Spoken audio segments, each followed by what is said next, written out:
Welcome to Prime Life. We call it Retirement 2.0. Leave each episode with tips and new ideas to help you navigate retirement in our new age. It's your time. Make it count. This podcast is for educational purposes only. It is not intended as medical, investment, or financial advice. We do not sponsor or endorse any of the individuals, companies, products, or services featured on this podcast. Any statements or opinions expressed are of the individual who makes them. We hope you enjoy the episode.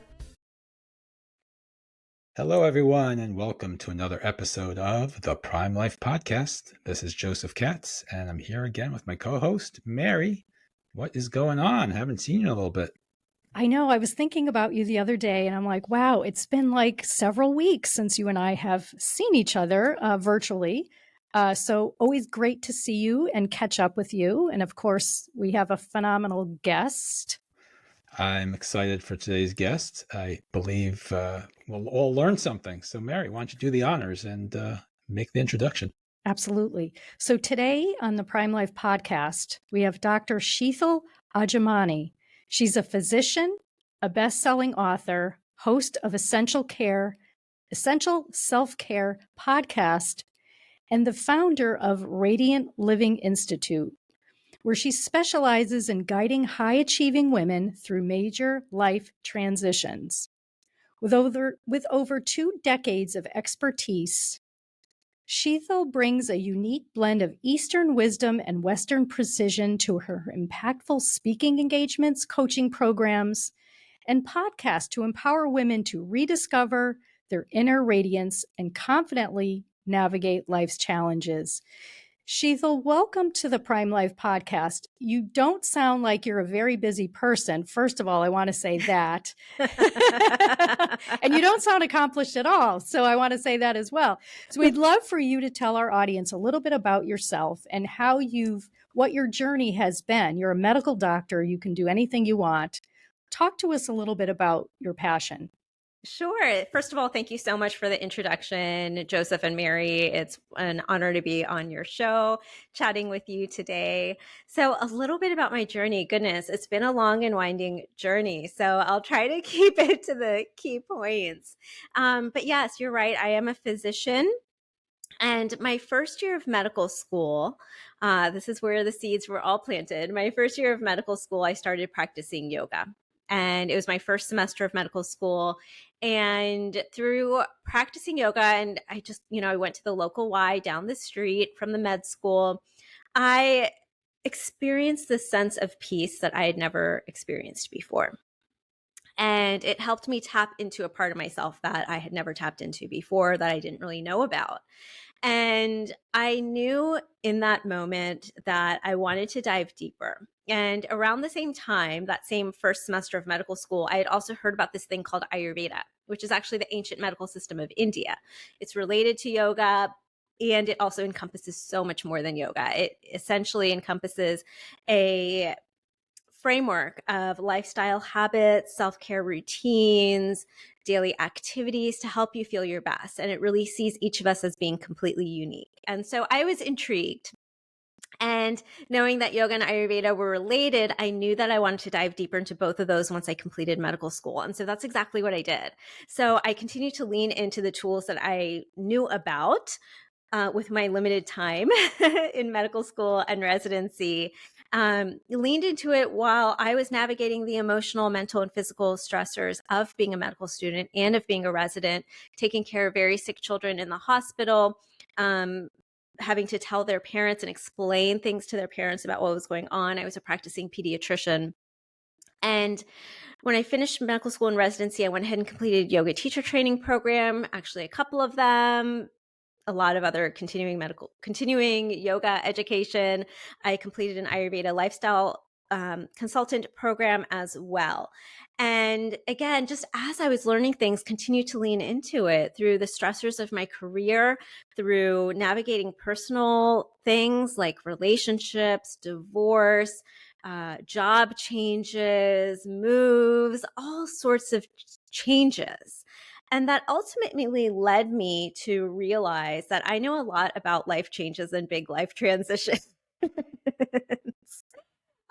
through my own personal experiences with them. And through each one of those experiences, I continue to lean into more tools and practices, both within the Eastern tradition, yoga, meditation, mindfulness, Ayurveda, as well as Western practices, things in positive psychology, followed and went to a lot of really well-known personal development thought leaders, seminars, and realized that I wanted to find a way to bring all of these different pieces together from my Western knowledge and this ancient Eastern wisdom and practices, which there's really so much overlap, which is beautiful. Because when I started, we didn't know as much about that overlap, but now there's a lot of research that's also showing the benefits of these Eastern traditions that have been practiced for thousands and thousands of years. So we know through thousands and thousands of years of practice that these things work. But now there's also modern research techniques and science backing it up. And so I knew I wanted to bring all of these different pieces together in a way to really help other women, navigate major life transitions in their life. So I have a two-part question here for you. Yoga, big fan, but you also transition positions in yoga, right? So there's a connection there. Mhm. Radiant Living Institute, maybe you can explain a little bit what you do with that, and are you still practicing traditional Western medicine or not? And also, why focus solely on women and not the men as well?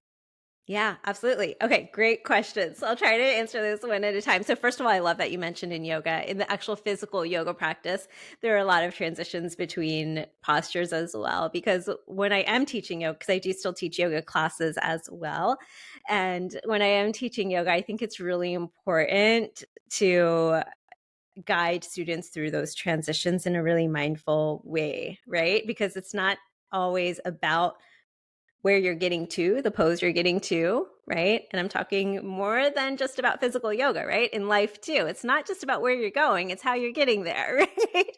That's so important. A little bit more about what I'm doing with Radiant Living Institute. So essentially I look at, the work I'm doing with Radiant Living Institute as having sort of these three arms. So I offer speaking, coaching, and my podcast. So I do offer speaking engagements and workshops so I partner with organizations to speak on topics related to self-care, mind-body practices, setting boundaries, imposter syndrome, things like that. Now I do speak with specifically female groups as well as co-ed groups. So while I focus on working with women, I do not work exclusively with women. Many men resonate with my message as well, and with the topics that I am covering. So again, while I focus on working with women, I do not work exclusively with women. And the coaching is I offer individual and group coaching support. Specifically for people who are navigating major life transitions or navigating major life stressors. Now, what does that mean? What does that look like? So I mentioned a number of the life transitions that I experienced. So those are certainly included. Things like career burnout, career transition, things like divorce or breakups, things like empty nest syndrome. So I have a lot of my clients have come to me with that, all of a sudden for the first time in 18 years, there's an empty nest, and it's, kind of rediscovering their sense of purpose and identity through that in that new season of life. Transitioning into retirement, that's another one of those, right? So any of these times and phases in our life, I feel like these major transitions in life,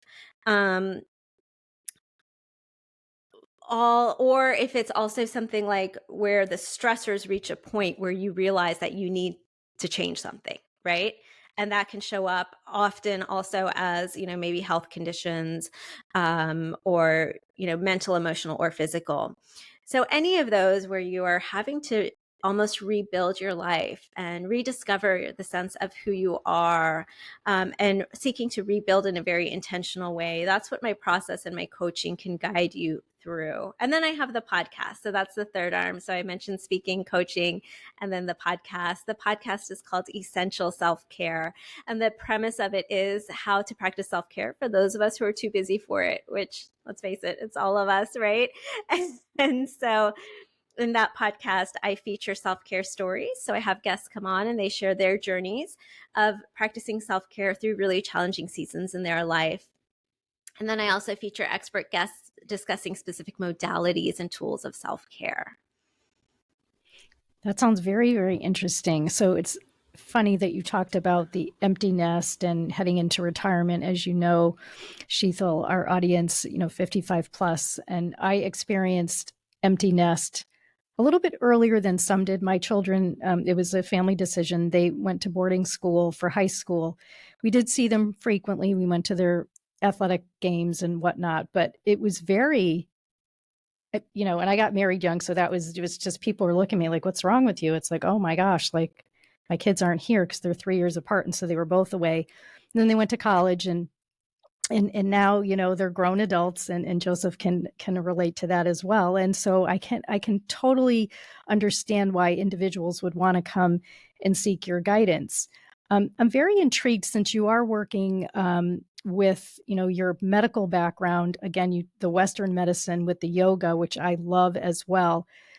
Can you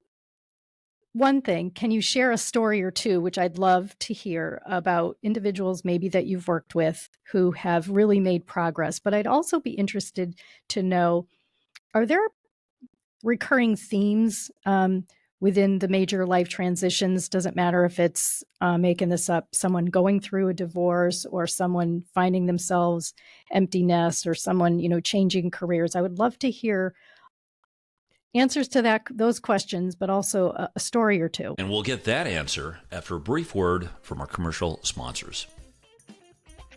Nassau is always working harder to be your carrier of choice. We offer insurance products that can help you meet your retirement goals, such as protecting your savings, securing lifetime income, or paying for healthcare costs. We're dedicated to providing best-in-class service and are keeping things simple, and we'll have your back. We have around 400,000 policyholders and contract holders and have been doing this for a long time, 170 years, but we remain humble enough to always try to improve. For more information, visit nfg.com. Nassau insurance products are issued by Nassau Life and Annuity Company of Hartford, Connecticut, Nassau Life Insurance Company, East Greenbush, New York, or Nassau Life Insurance Company of Kansas, Overland Park, Kansas. Subsidiaries of Nassau Financial Group. Products are not available in all areas. Policyholder counts are for all Nassau companies as of September 30th, 2022, and are subject to change. Yeah, absolutely. Absolutely. Those are great questions. So I'll start with the kind of common themes and then I'll go into some specific stories as well. So yeah, certainly through navigating major life transitions and working myself as well as working with clients, I have noticed some very specific themes. The biggest one I would say, or one of the biggest ones I would say, is that this idea of grieving.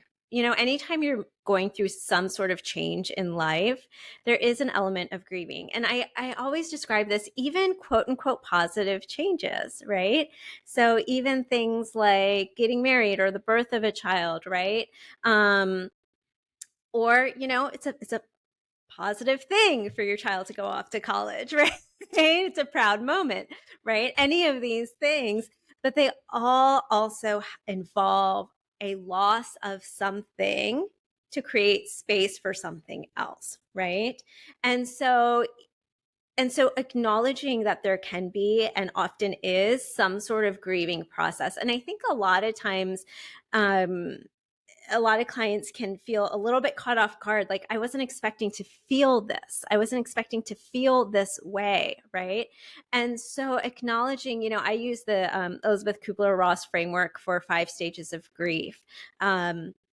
And I always talk to my clients about that, and that those 5 stages, we don't go through them in a very linear pattern. You don't go through one stage and then you're done with that, and then you go through the next stage and you're done with that, right? It's kind of 2 steps forward, 1 step back. And so really helping clients acknowledge their feelings, and acknowledge that there is this phase of grieving, right, involved with it. And then the other thing that I really guide my clients through, there's a few sort of common principles, which are radiant living principles that I guide clients through in this phase. One is that I always say a radiant life starts from within. So this is a reason that my company is called Radiant Living Institute, is that it really starts from within. And I truly believe that these life challenges, whether it's a life transition, another sort of form of life stressor, are really opportunities and catalysts for self-empowerment, to understand ourselves better, to dive deeper within, to create that radiant life that we're seeking, right? And I don't tell anyone what a radiant life looks like, right? I'm not here to define that for you, right? I do have my own ideas of what that looks like, and what that means. And I'll say kind of the brief version of that is that I believe that a radiant life means experiencing life fully, meaning the positive times, the quote unquote negative times, the sadness, the joys, the tears, the laughter, all of it, the full spectrum of life. But that's my definition. But I'm not here to tell anyone else what their definition is or what that should look like. I am here, and what I can do and what I do with clients is I help you come to your own version of that. What does that look like for you? What do you want that to look like in your own life, right? And a lot of times when you're in the midst of big change or big transition, it can be really hard to know. And I also really want people to know that that's okay. Like, you don't necessarily have to have your whole 5, 10-year, 15-year plan laid out. Like, that's okay, right? But I can help guide you through small steps. Another thing I always say is that small changes make a really large impact. So just taking that first smallest step, right? And often when working with clients, when going through this process together, they really do realize that they really do have a much better idea of what they're looking for and what they want than they realize, right? It's sometimes just taking that time to sit down and to have someone sitting across the table with you, whether that's in person or virtually, asking you some of these specific questions, kind of guiding you to those answers that are already within yourself. And then working to rebuild from that place. Right. And so the process that I guide clients through, I call it the Radiant Living Method. And I have an acronym for that, which is CAR. And that stands for clarity, acceptance, and rebuilding. So those are sort of the broad phases I guide clients through when they're initially working with me and initially navigating a life transition. And I came up with this through looking back at my own journey through various life transitions, as well as through what I had already been guiding clients through when I formulated this method, and realized that there were these common themes in terms of that journey. And it started with clarity, right? Because when you're going through a big transition, a lot of times it can feel like your whole world just flipped upside down. Which way is up anymore, right?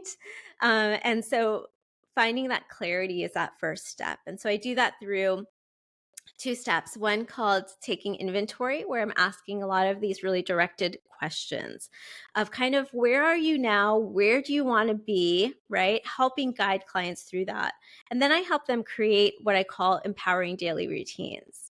So finding those daily routines to continue to tap into that clarity yourself on a regular basis. So that my goal is, and I'm very proud of this, that my goal is that my clients don't need to work with me lifelong, right? I love checking in with them, and I often do check in with my clients years later. But my goal is that they don't need me anymore, because they've learned so much. They've already tapped into these parts of themselves, right? They're radiant. Exactly. Exactly. And then the A in that CAR is, so first clarity, then acceptance, right? Acceptance to me is about really grounding yourself in the present moment, in the present reality, right? We spend so much time thinking about the past or worrying about the future, but we can only really make any change or transformation if we're grounded in the present moment. And so the way I guide clients through that, and this is where some of those mind body practices come in, is through grounding yourself in your physical body, right? Your body is here and now. And so often we're not paying attention to what's going on in our body. We're just in our mind thinking past, future, right? And so really grounding into your body as a way to come into the present moment, because that's the only place that we can make any changes. And so we do that through mindful movement. I do not believe that everyone has to do yoga. Although I'm a big proponent of it, I instruct it. I guide people to a mindful movement practice that is going to work for them. So everyone's journey is completely unique when they work with me. And then also mindful eating. So looking at our digestion and our food and that sort of process, because, and this comes from a concept from Ayurveda, that we digest not only our food on a physical level, but that we also need to digest our experiences and our emotions, right? In order to continue to move forward. And then comes our rebuilding. So you'll notice the clarity, the acceptance, that's all the inner work, right? What's really beautiful and what's really powerful, though, is even though we're starting with that inner work, my clients immediately start to notice changes in their external environment. But it's in this R phase, that rebuilding phase, that we're really intentionally focusing on that external environment, looking at things like career or relationships or sense of purpose or activities or hobbies, that sort of thing, right? Potentially setting boundaries to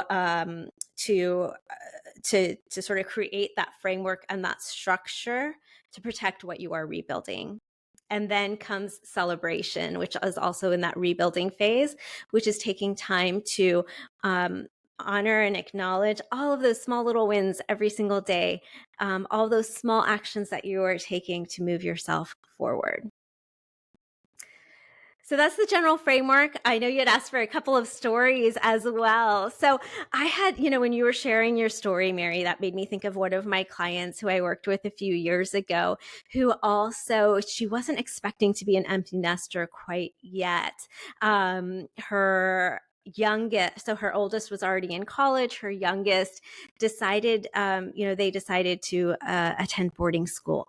So it wasn't something that was in her plan initially. So she was unexpected empty nester, a solopreneur, an entrepreneur, all of a sudden with so much more free time than she had before, not really knowing how to find that structure to grow her business without sort of kind of letting this sort of continue to move forward with that, without letting it kind of bleed into her whole day, right?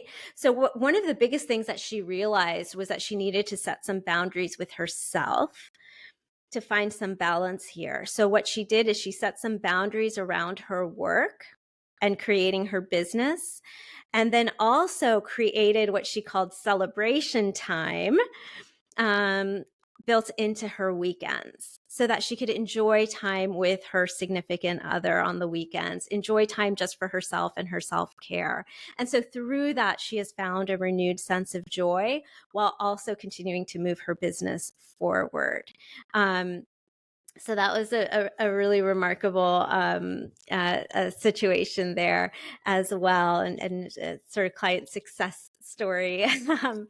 And now, even years later, she's still using many of the principles that we worked on together. Yeah, no, that sounds amazing. I think that it's like losing weight, for example. Or exercising. It has to be like brushing your teeth. It has to be an ongoing thing that you do, creating habits. But Joseph, I'm going to let you jump in here because I know you have a burning question or two. Couple of questions, couple of thoughts, but it's all good. Change is hard, right? Everyone knows that it gets harder with time, right? Most of our listeners are 55 plus. Do you have any, you gave that great story of the celebration on the weekends. Like, is there something like very practical that everyone could just like do today to help them through job transition, losing a loved one? Like, is there one thing that almost always works, or is it not the case? Yeah, that is such a great question. Such a great question. The answer is yes and no. So the yes part of that answer, in terms of the one thing I would say, is taking time to connect with yourself daily. Now, why that is not a universe, the no part of that, in terms of where it has to be really individualized, is what that looks like can be different for anyone. And so I'll just throw out a bunch of different examples, right? Because for someone that might look like meditation, right? And now I'll throw this disclaimer out there too, because a lot of people, when you mention meditation, it actually causes more stress because they say, hey, I've tried that. I'm not, one of the things that I hear most often is I'm not good at it. My thoughts continue to race and wander when I sit down to meditate. So I do teach meditation. And first of all, that is normal. But if it's something that just, even you thinking about it is causing you to stress out, well, don't start there. That's okay. Right. Maybe it's going for walks every day. Maybe it's just a 5-minute walk around your neighborhood. Maybe it's a 10-minute walk, right? Start where you are, start where you can. And what I would say is always try to find something that you can start with that gives you some level of joy. And the reason I say some level of joy is because I know that when you're going through a really difficult time or a really difficult transition or change, sometimes it can feel hard to know or think of what things will give me pleasure or what things will give me joy, right? So one thing that can be helpful there is to think back to kind of when you were younger, what sort of things, I have clients sometimes even go as far back as to their own childhood. What sort of things did you used to enjoy doing, right? Well, why don't you start there? If you used to enjoy painting, okay, go to Michael's, pick up a little, painting set, let go of any expectation of what it needs to look like, and just do it for the pure practice and joy of doing it, right? So what that can look like can be different for everyone, right? For some, it might be dancing, right? But start small, start where you are, and find some way to connect with yourself daily. That's the ultimate goal with that, is some way to connect with yourself daily. Now, of course, there's so much more, that we can go into customizing it. But also, it's so important to me to offer and to guide clients to the most practical, simplest, smallest things, changes or interventions or habits to incorporate. Because I know, I was a practicing physician for over 16 years. And I had to find ways and I started my business while I was practicing as a physician, and also navigated, multiple life transitions that I had mentioned earlier along the way. And so I had to find ways to fill my own cup, to connect with myself, to practice self-care, throughout seeing, 30 patients a day, and throughout navigating all of these things. So that's why, from my own experiences, that's why it's so important to me to offer really practical tools and tips to my clients. And that's, and because of that, that's why clients, even years later, when I follow up with them, are like, oh yeah, I'm still doing that thing, because it's much easier to become a habit when you start that way as well. No, I think that's great advice. And I agree. Joseph, I don't know if you do, but I think it makes sense. It's like you're chunking things out for them. And we actually have a similar theme here at where I happen to work at NASA, and with our health and wellness area, which is, small changes, big impact. So when I saw that, I said, wow, that is really resonating with me. So as we kind of come to a close, before I ask you the final question, all of this sounds great, but as you can imagine, and you probably know this way better than Joseph and I do, but change is hard, as Joseph said earlier, and you've said that as well. So what's a couple of steps that an individual can take today, for example, when they are in the situation where they are either approaching a major life transition, or really they're just in the middle of it and they don't know what to do first or second? If you could quickly give us a couple of tips, and then we can go to our final question. I would love to hear that, Sheetal. Yeah, absolutely. So first of all, I would say honor and acknowledge where you are. You may be having a lot of different feelings and emotions coming up, and know that that is okay. And that when you are navigating a major change, sometimes it can be, we talked a little bit about the grieving process earlier, but sometimes it can also be like within the span of a day, sometimes even within the span of an hour, where you feel frustrated, angry, joy, contentment, peace, sadness, right? You can feel all of these sort of kind of ups and downs, even within the span of a short period of time. And so just knowing that that can occur and that that's okay. I think sometimes just giving ourselves permission for that is really, really important. And giving ourselves space for that.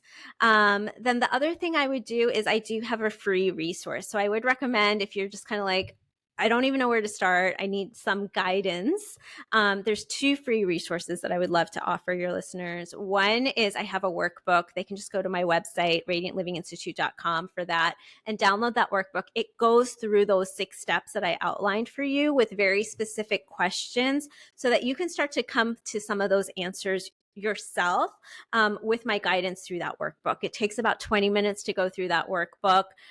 Just give yourself those 20 minutes to do that. And then through that, you also have the opportunity to just hop on a call with me too. So if you're like, I need to talk to someone about this, because sometimes you just need a human to talk to. You do. So that's also available too, and that's available on my website as well. So those are sort of 3 tips and resources for listeners. Yeah, no, that's great. And we'll post everything to the show notes. So if individuals weren't able to take down that information, they can find it on primelifepodcast.com. So as we come to a close, we ask all of our guests this question. So especially in your case, you're a medical doctor, you are very well educated, you probably took every certification that there was for yoga, etc. You can do anything at all you want. Why do you wake up every day and do the work that you do? What's your why? It's a great, great question. And I'll be honest with you, it truly, truly does feel like my soul's calling. So it's so interesting because starting a business is hard, right? Running a business it's hard. And I don't think we talk about that enough, right? So there were so many times, I can't even tell you how many times I was like, I wish I could. And being a doctor is hard too. But there were so many times that I was like, tried to not work on my business because I was like, it would maybe be easier in a sense to be employed, to work a quote unquote, my quote unquote 9 to 5, right? And so I actually so many times tried to not do it, but I kept feeling this pull towards it. I keep feeling this pull towards this work. And now I am actually no longer practicing as a pediatrician.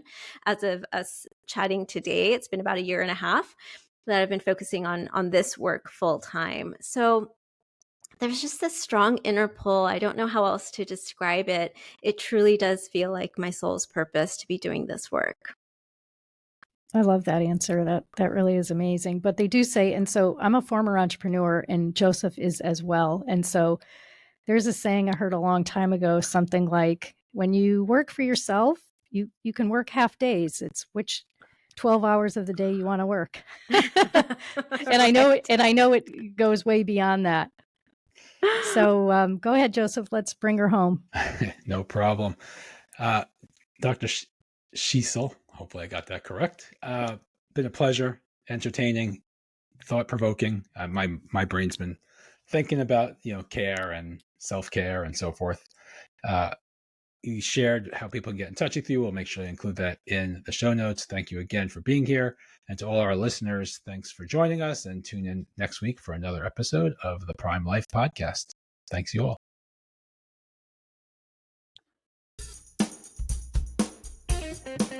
Remember to subscribe to the Prime Life Podcast anywhere you find podcasts. You can find all of our episodes, contact information, and more on our website, primelifepodcast.com.